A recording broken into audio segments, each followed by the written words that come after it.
Operation सिंदूर की शुरुआत भी जितने ड्रामेटिक तरीके से हुई थी, उसका अंत भी या एटलीस्ट उस पर एक कॉमा, एक विश्राम तो तब लगा है उतनी ही ड्रामेटिक तरीके से।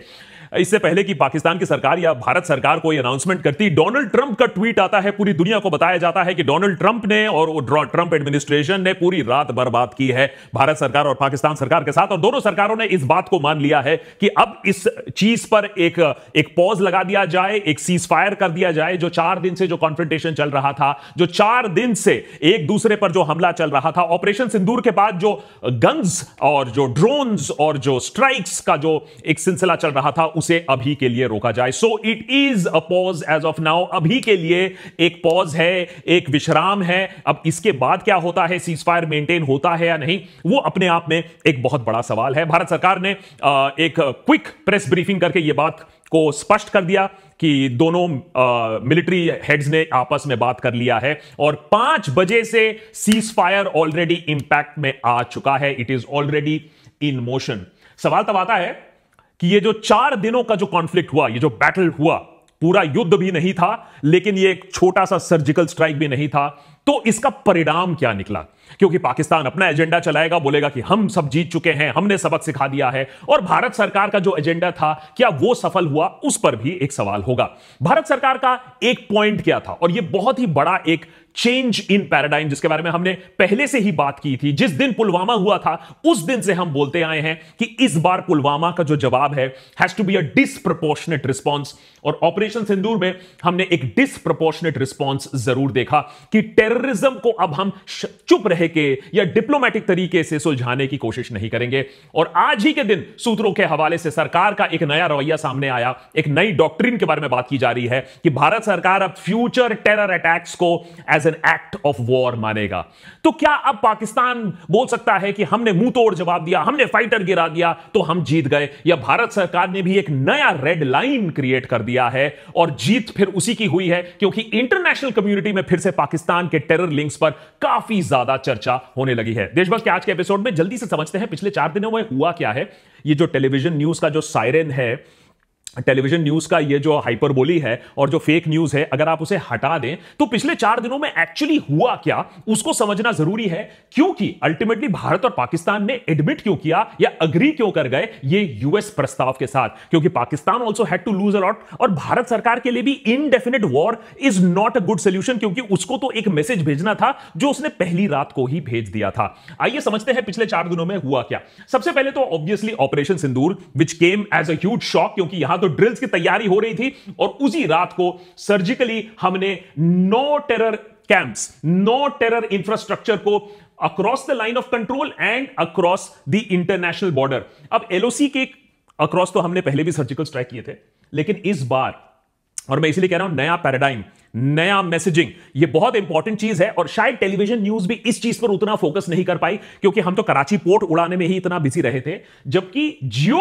स्ट्रेटेजिकली, जियो पॉलिटिकली एक नया पैराडाइम जो खोल दिया गया कि हमने कहा कि बहावलपुर में जाकर हम ये तो आपका एलओसी है, लेकिन ये तो आपका आईबी है। इंटरनेशनल बॉर्डर के थ्रू जाकर हम आपको अटैक करेंगे। अगर यहां जैश ए मोहम्मद है तो हम जैश को अटैक करेंगे, अगर मुरीदके में लश्कर है तो हम लश्कर को अटैक करेंगे, अगर सियालकोट में लॉन्च पैड है और जमातुल दावा है तो हम वहां जाकर अटैक करेंगे। तो क्लियरली एक नया पैराडाइम एस्टैब्लिश हुआ कि पाकिस्तान के अंदर भी आप सेफ नहीं हो।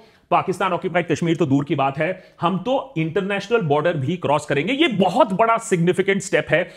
I hope that in future also जहां हमें जो टेररिस्ट दिखा, अगर पाकिस्तान में जहां भी दिखा उसके ऊपर एक मिसाइल गिरा दो, क्योंकि ये डेजिग्नेटेड टेररिस्ट हैं, they have no right to live.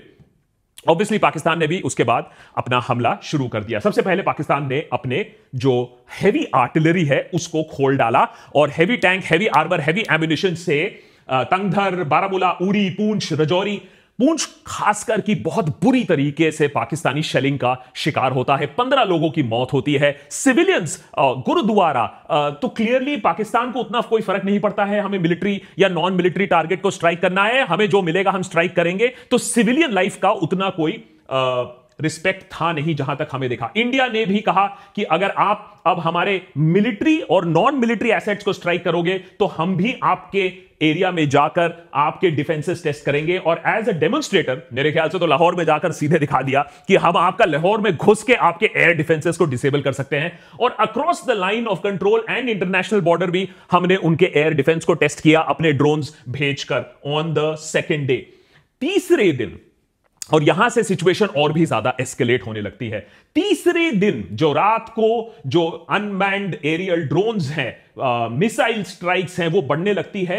वो हमारे डिफेंसेस किस तरीके से 50 से ज्यादा एरियल ड्रोन्स भेजकर श्रीनगर से पूरा का पूरा इंटरनेशनल बॉर्डर नीचे तक, उन लोग आदमपुर से भटिंडा से लेकर लुधियाना से लेकर जम्मू के ऊपर रात में इतने सारे फुटेजेस सामने आए कि किस तरीके से पाकिस्तानी ड्रोन्स हमारे टेरिटरी में घुस रहे थे और हमारी डिफेंसेस को टेस्ट कर रहे थे, जो कि ऑफ कोर्स हमने भी अच्छी तरीके से रिपेल किया उन्हें kinetic, non kinetic, anti drone measures लेकर, चाहे वो, और ऑफ कोर्स हमारी जो एयर डिफेंस सिस्टम है उसे भी अच्छी तरीके से टेस्ट किया गया। बराक हो, S-400 हो, अच्छी तरीके से, और आकाश सिस्टम्स हो, उन्हें भी अच्छी तरीके से टेस्ट किया गया।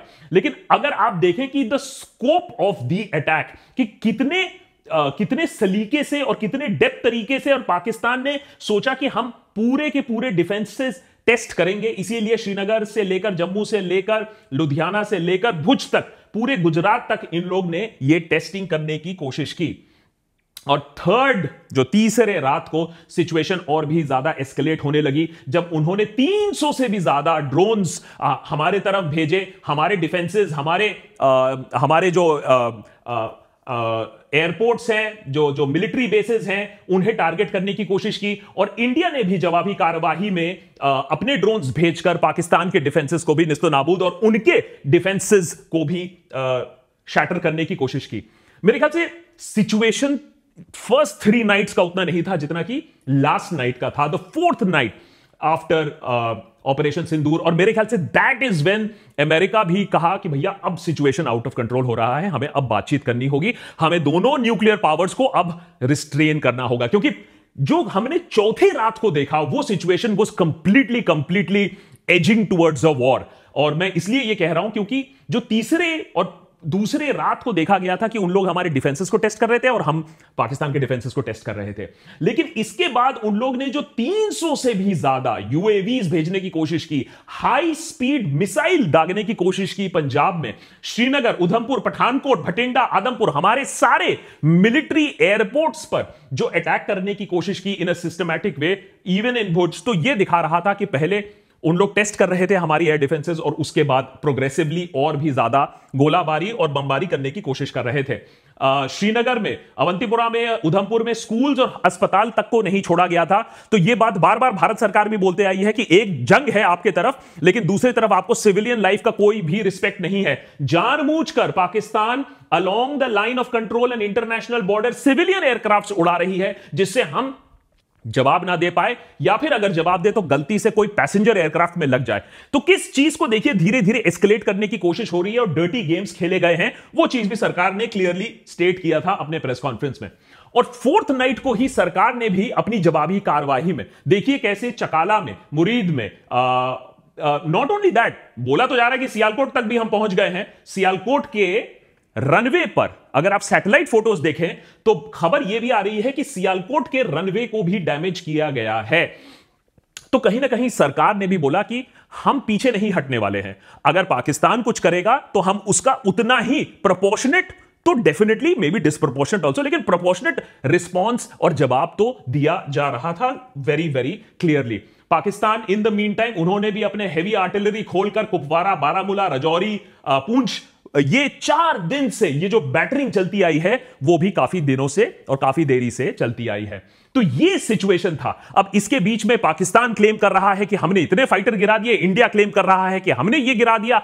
मैं अनकंफर्म्ड रिपोर्ट्स पर नहीं जा रहा हूं, मैं सिर्फ आपको कंफर्म्ड रिपोर्ट्स बता रहा हूं कि ये ऐसा हुआ है। नैरेटिव स्पिनिंग इसके ऊपर चलती रहेगी। पाकिस्तान बोलेगा कि ये इतिहास में युद्ध लिखा जाएगा, हम बोलेंगे ये इतिहास में लिखा जाएगा। समझना आपको है कि भारत का एजेंडा क्या था। भारत का एजेंडा था to clearly redraw a line on terrorism, और मेरे ख्याल से वो लाइन हमने रीड्रॉ डेफिनेटली कर ली है। तो अगर आप मुझसे पूछोगे कि ये जो बैटल है, मैं वॉर नहीं बोलूंगा, लेकिन ये जो बैटल है, स्कर्मिश है, फाइट है, ये जीता किसने? भारत सरकार का एक बहुत दिनों से, बहुत सालों से एक प्रॉब्लम रहा है कि जब कोई टेरर अटैक होता है तो हम या तो डिप्लोमेटिकली हैंडल करने की कोशिश करते हैं, जैसा कि 26/11 के बाद किया, उसमें सफलता धीरे धीरे मिलती है लेकिन बहुत कम ही मिली है। उसके बाद हमने सर्जिकल स्ट्राइक का एक ऑप्शन देखा, उरी के बाद, पठानकोट के बाद, कि पुलवामा के बाद, कि नहीं, कोशिश करते हैं कि एक सर्जिकल स्ट्राइक करें, लिमिटेड स्ट्राइक करें, लेकिन पाकिस्तान को एक मैसेज दें, उनके टेरर हाइडआउट्स को एक मैसेज दें कि ये एक्सेप्टेबल नहीं है। लेकिन अब पहलगाम के बाद यह समझ में आ गया कि सर्जिकल स्ट्राइक से भी काम नहीं चलने वाला है, और इसीलिए जो क्रॉस बॉर्डर इंकर्जन हुआ है, 9 जगह जो मिसाइल से मारे गए हैं लोग, वो एक नया पैराडाइम चैप्टर खोलता है। अब इसमें लोग बोलेंगे लेकिन पाकिस्तान ने भी तो ये किया, तो ऐसा तो नहीं था, और मेरे ख्याल से कोई एक्सपेक्ट भी नहीं कर रहा था कि पाकिस्तान हाथ पर हाथ धरा बैठा रहेगा। Pakistan was supposed to respond, it did respond. लेकिन जो लाइन भारत सरकार ने नया खींचा है कि अब अगर आप कोई टेरर अटैक करोगे तो उसका डिप्लोमेटिक जवाब नहीं मिलेगा, उसका सर्जिकल स्ट्राइक जवाब नहीं मिलेगा, उसका मुंह तोड़ जवाब मिलेगा, and it will be regarded as an act of war.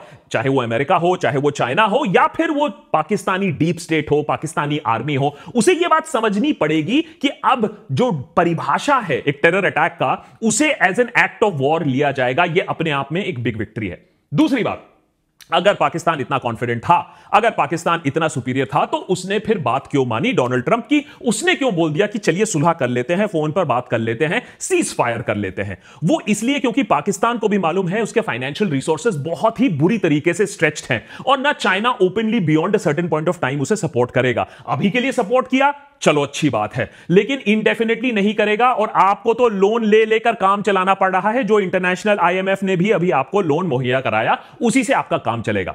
दूसरी तरफ भारत सरकार के लिए भी एक लॉन्ग ड्रॉन वॉर से कोई फायदा नहीं है। अगर आप पाकिस्तान जैसे मिलिट्री स्टेट से आप लड़ाई करने जाओगे तो फिर अपना ही पैसा जाएगा। कुछ ही दिन पहले की, अगर अभी लेटेस्ट अगर रिपोर्ट की बात करें रॉयटर्स की, तो हमने $83 बिलियन तो ऐसे में ही गवा दिए हैं इन 4 दिनों के चक्कर में। तो सोचिए, इंडिया के लिए जो इकोनॉमिकली ज्यादा पावरफुल है, उसके लिए टू लूज और भी ज्यादा होगा। पाकिस्तान की हालत तो वैसे में भी काफी खस्ता है।